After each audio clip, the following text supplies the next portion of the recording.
The bone didn't just break. It shattered with a sickening, hollow pop that echoed straight into the porcelain tiles of the kitchen floor. I lay there in the cold light of a rainy Tuesday morning, my right wrist twisted at an unnatural angle, every breath drawing a jagged wave of agony up my spine. My gaze was pinned to the heavy, matte black espresso machine sitting on the counter above me. Its steam wand dripped a single drop of dark liquid, splashing onto my cheek. "Look at you," Sarah breathed, her voice carrying an edge of sharp, defensive irritation rather than alarm. She stood over me, clutching a heavy crate of my late husband's hand-thrown ceramic bowls. Bowls she had spent the last 2 hours violently clearing from my own kitchen cabinets. "You tripped over your own feet, Evelyn. I barely brushed past you," I gasped, my left hand clutching at my torn cardigan, trying to pull air into my crushed lungs. "Sarah, please. Help me up." Before she could answer, the soft thud of designer sneakers sounded on the hardwood hallway. My son, David, walked into the kitchen, his head bowed over his phone screen as he tapped out an email. "What's all the noise?" David muttered without looking up. Then his eyes drifted down to where I lay curled on the floor. He stopped. He didn't drop his phone. He didn't rush to my side. He simply let out a long, exhausted exhale, rubbing the bridge of his nose, as if my agony were an unprovoked tax on his evening. "Mom, Jesus," David groaned, stepping over my outstretched legs to grab a bottle of sparkling water from the refrigerator. "Are you serious right now? We have the managing partners from the firm coming over for Thanksgiving dinner on Thursday. Can you please stop making things so complicated? You're making Sarah an anxious wreck." She jumped in front of me while I was carrying the boxes. "David," Sarah chimed in immediately, her lower lip trembling in a practiced display of victimhood. "I told her I was redecorating the pantry today. She was just getting under my feet on purpose." David cracked open his water. "Get up, Mom, you're fine. Stop being dramatic." I stared up at my son, the boy I had raised in this 4-bedroom house, the boy whose medical school debt I had quietly liquidated, the boy whose vanity I had mistaken for ambition. In that agonizing, frozen moment on the kitchen tile, 30 years of maternal delusion evaporated. The fog lifted, leaving behind a terrifying, crystal-clear coldness. I didn't cry, I didn't scream. Using only my left arm, I pushed myself off the floor.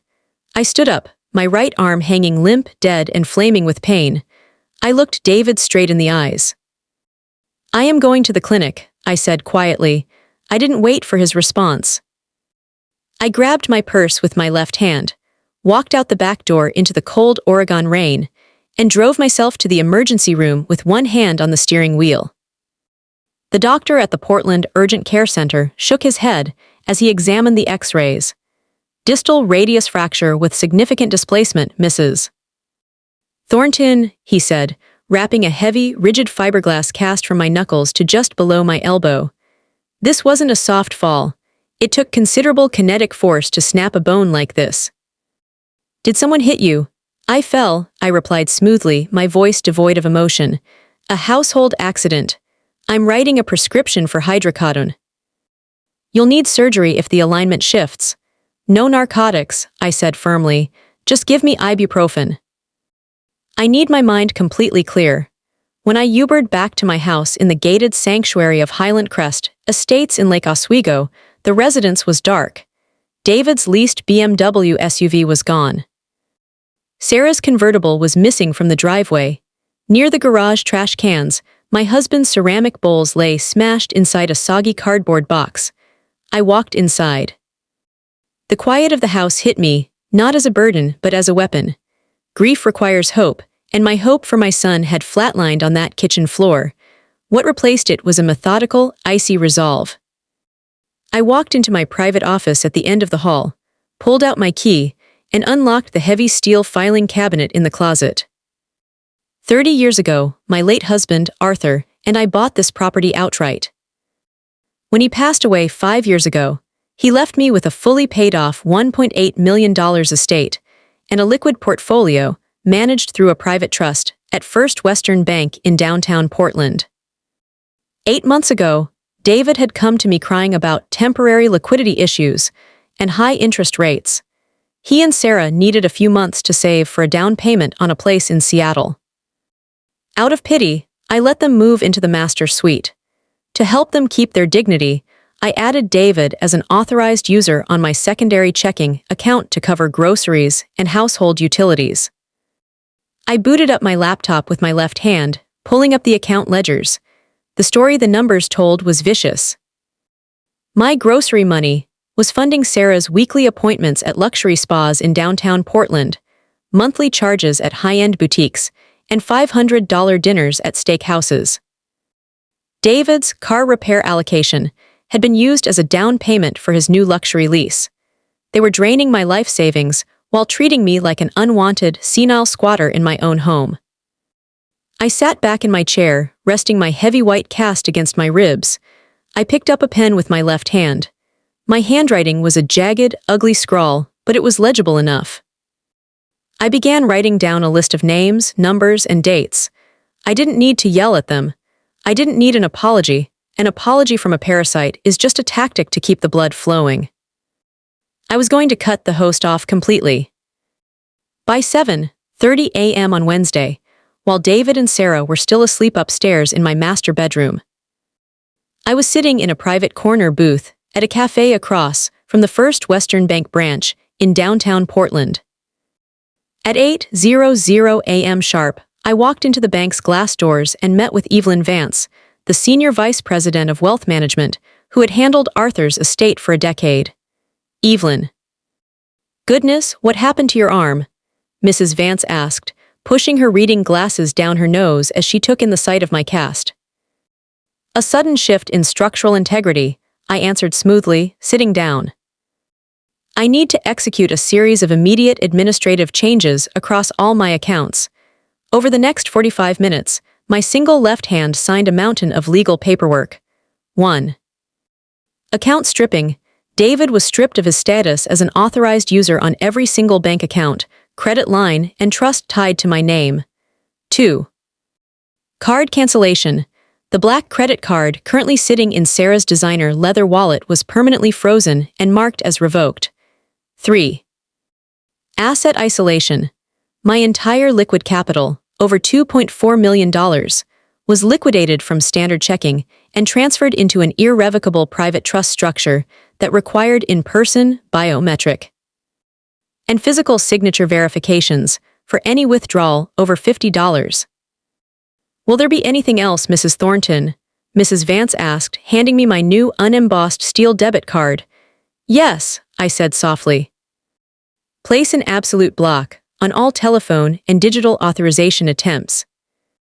If anyone calling themselves David Thornton attempts to access these funds, flag it as fraud and notify my legal counsel immediately. Consider it done." I walked out into the cool Oregon air feeling lighter than I had in years, despite the throbbing heat in my fractured forearm. I checked my watch. 11:45 a.m. I knew for a fact that Sarah was currently host-testing a pre-Thanksgiving luncheon with 3 of her socialite friends at an upscale bistro in Pearl District. The bill would arrive in about 20 minutes. Her card would decline in front of everyone. From the bank, I didn't go home. Instead, I drove down toward the waterfront and pulled into the leasing office of the Pinnacle, a high-end, heavily secured high-rise luxury condo building overlooking the Willamette River. I met with the leasing director, picked out a fully furnished 3-bedroom penthouse unit on the 20th floor, and paid a full 6-month lease up front using my new primary trust card. Next, I dialed a private, bonded white glove moving service based out of Beaverton. "I need a crew of 6 men on Monday morning at 8:00 a.m. sharp," I told the dispatch coordinator. "You will be clearing out specific antique furniture, artwork, and personal belongings from an estate in Lake Oswego. I will provide the inventory list.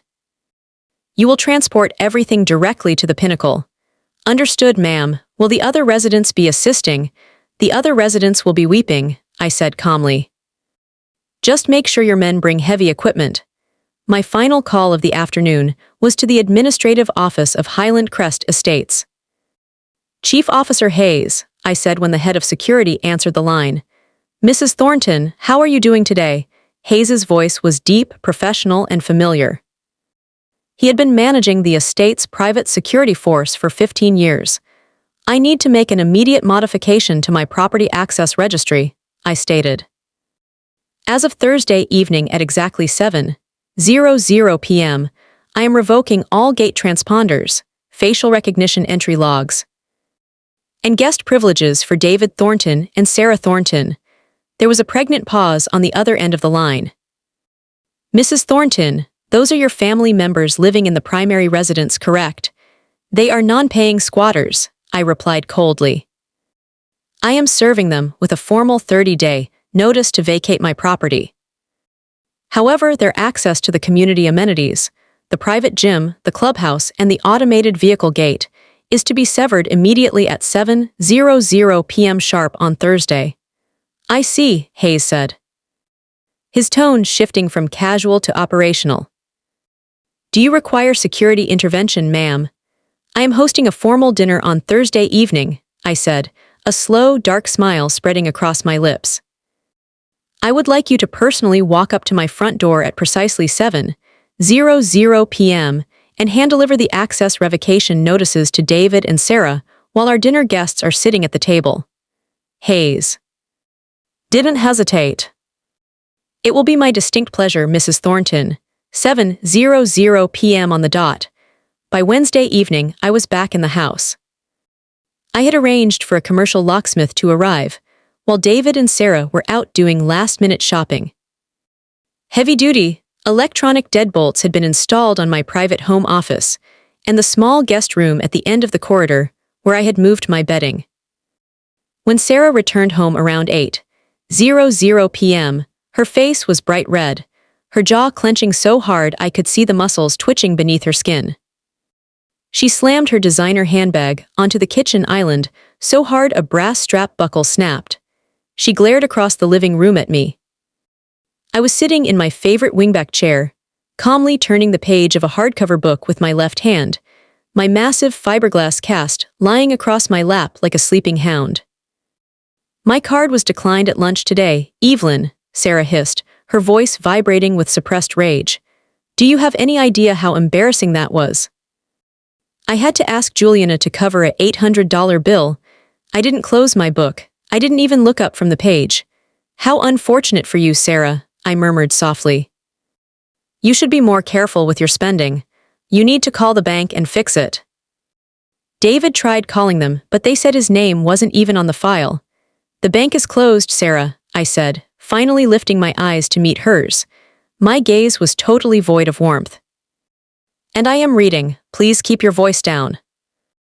You're giving me a headache. She let out a strangled gasp of pure frustration, turned on her heel, and stomped up the stairs to my master's suite. Slamming the heavy oak doors, so hard the crystal chandeliers in the foyer rattled. I turned the page of my book. Thursday arrived, Thanksgiving Day. The skies over Oregon were dark gray, casting a moody, dramatic light through the floor-to-ceiling windows of the dining room. Sarah had spent the entire afternoon frantically organizing the dinner.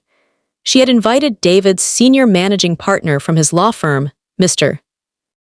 Harrison, along with his wife, as well as two high-profile city developers. David was desperately trying to sign as clients. Sarah wanted to show off her grand, aristocratic lifestyle. The soaring vaulted ceilings, the hand-carved mahogany dining table, the sprawling estate in Lake Oswego. She had treated me like a ghost all day, pushing past me in the hallways without a word, barking orders at the hired catering helper she had brought in to finish the side dishes. By 6:15 p.m., the guests had arrived.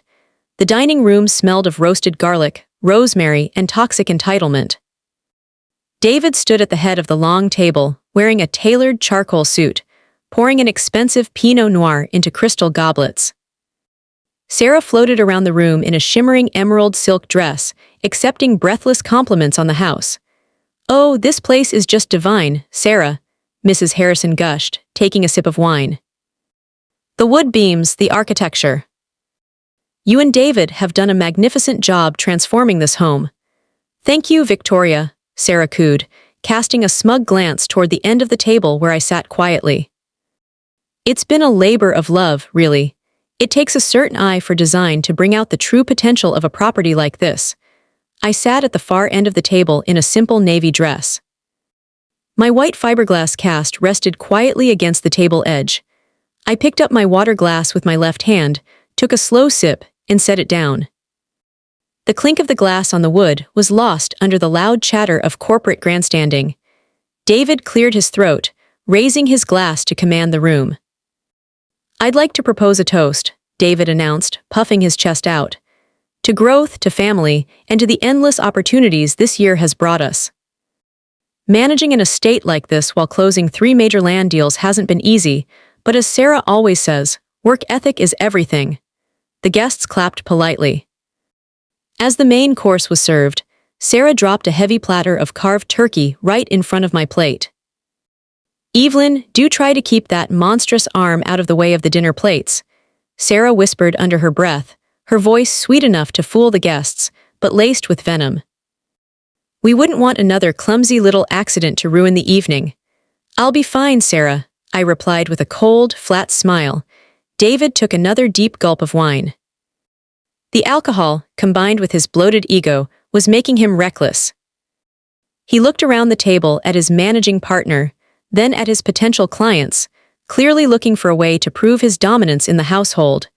He gestured with his fork toward my cast.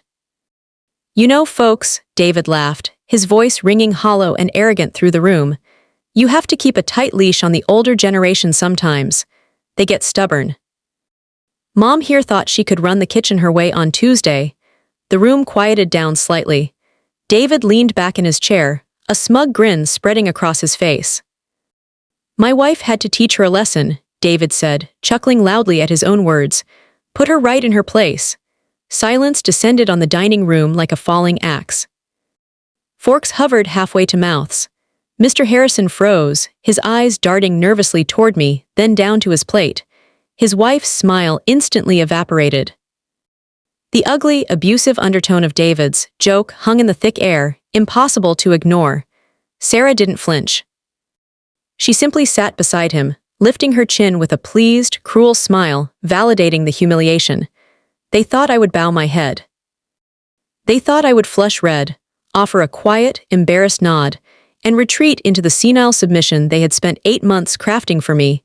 Instead, I set my fork down on my porcelain plate. Clink, the sharp sound cut through the silence like a gunshot. I slowly lifted my head. I looked directly into my son's eyes. My gaze was absolute zero. "A lesson, David?" I asked softly. The entire table held its breath. David cleared his throat, his face flushing slightly as he realized the room hadn't laughed. "Mom, come on. It was a joke." "Don't make a scene in front of my boss."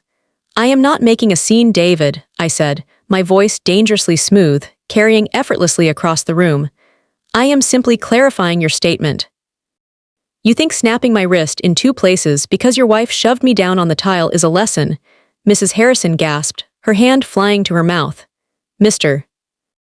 Harrison's jaw dropped as he stared in shock at David. "Mom, what the hell are you talking about?" David snapped, panic finally creeping into his tone. "She tripped. Sarah shoved me to clear space for her coffee machine," I continued calmly, ignoring his outburst completely. "And while I lay screaming on the floor, you stepped over my body to get a bottle of water." "Evelyn, shut up," Sarah hissed, her face contorting in fury as she stood up from her chair. "You are lying, you senile old ding-dong." The loud, melodic chime of the front doorbell shattered her sentence. I didn't hesitate. I pushed my chair back with my left arm, stood up gracefully, and walked toward the foyer. "Excuse me, everyone," I called back gently over my shoulder. "That will be security." I opened the massive oak front door. Standing on the porch, bathed in the sharp blue and white strobes of his security cruiser parked in my driveway, was Chief Security Officer Hayes. He was flanked by 2 uniformed estate guards. "Good evening, Mrs. Thornton," Hayes said, removing his cap respectfully. "We're right on schedule." "Thank you, Officer Hayes." "Please come inside." I led the 3 uniformed officers directly into the formal dining room. The scene inside was pure chaos. The guests were standing up, grabbing their coats in absolute mortification. David's managing partner was already walking toward the door, avoiding David's desperate eye contact. "Harrison, wait. Please, this is just a family misunderstanding," David pleaded, waving his arms frantically. "Don't call me tomorrow, Thornton," Harrison spat, disgust dripping from his voice as he walked past the security guards and out the front door. Chief Officer Hayes stepped forward, pulling 2 thick manila legal envelopes from his leather clipboard. He walked straight up to David and set the first envelope on the mahogany table. "Mr. David Thornton," Hayes announced, his voice ringing with legal authority. "As of 7:00 p.m. tonight, by order of the property owner, Mrs. Evelyn Thornton, your resident gate access passes, vehicle transponders, and community amenity access have been permanently revoked." Sarah shrieked. "What? You can't do that, we live here." "This is our home." Hayes didn't even look at her. He placed the second manila envelope down beside the first. "And this is a formal 30-day legal notice to vacate the premises, issued and registered with the Clackamas County Sheriff's Department," Hayes continued coldly. "If you and your wife have not removed yourselves and your personal effects from this property by 5:00 p.m. on the 30th day, you will be forcibly removed for criminal trespassing." David stared at the papers as if they were burning with fire. He turned to me, his face drained of every ounce of blood, his voice cracking like a terrified child's.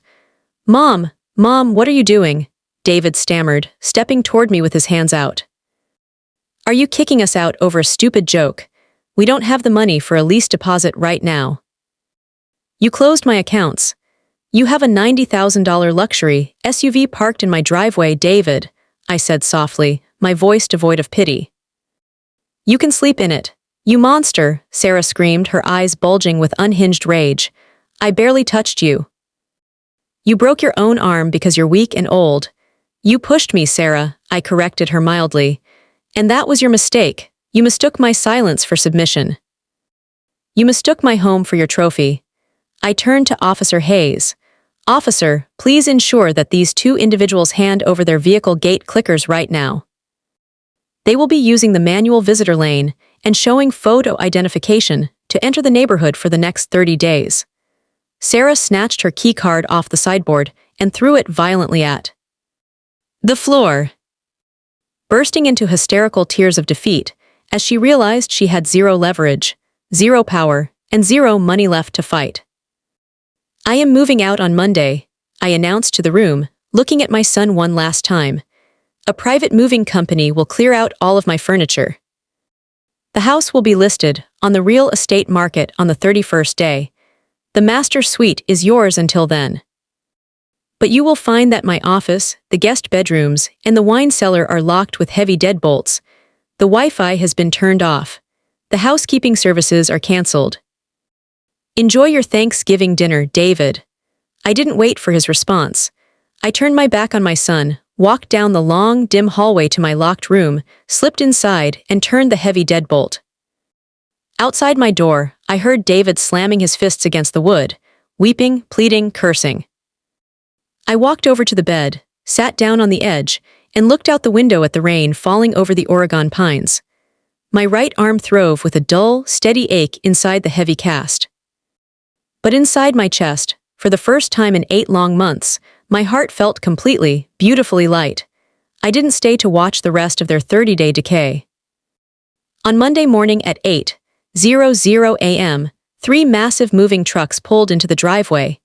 6 muscular men walked through the front doors under my direct supervision. They cleared out the hand-carved dining table, the antique velvet armchairs, the artwork, my husband's desk, and every stitch of my clothing. David and Sarah stayed, locked inside the master bedroom the entire 6 hours, too terrified and ashamed to step out. When the last truck rolled away, I drove my car through the heavy iron security gates of Highland Crest Estates for the very last time. I stopped at the guard booth, handed my electronic clicker to the security guard, and drove away without looking back. My new penthouse at the Pinnacle was drenched in brilliant afternoon light. High above the Willamette River, the floor-to-ceiling glass windows offered an endless view of the Portland skyline and the distant, snow-capped peak of Mount Hood. I spent the afternoon unpacking my favorite books with my left hand. Around 4:00 p.m., my phone buzzed. It was an email notification. I opened it. It was a 3-page, rambling email from David, full of panicked excuses, blaming Sarah, begging for financial forgiveness, swearing he would change if I just reopened the trust account. I didn't read past the second paragraph. I clicked the drop-down menu, moved the email directly into the archive folder, and set my phone to Do Not Disturb. Boundaries only work when you stop negotiating them. A mother's love is supposed to be unconditional, but her presence, her home, her wealth, and her dignity are privileges that must be earned. I walked over to the kitchen, poured myself a cup of fresh tea using my left hand, and walked out onto the balcony. The crisp Oregon wind swept past my face. I leaned against the glass railing, resting my white fiberglass cast on the cold steel frame. The bone in my arm would take 6 weeks to heal. The peace in my life, however, was already permanent. To get more wonderful videos, subscribe to the channel and stay with us.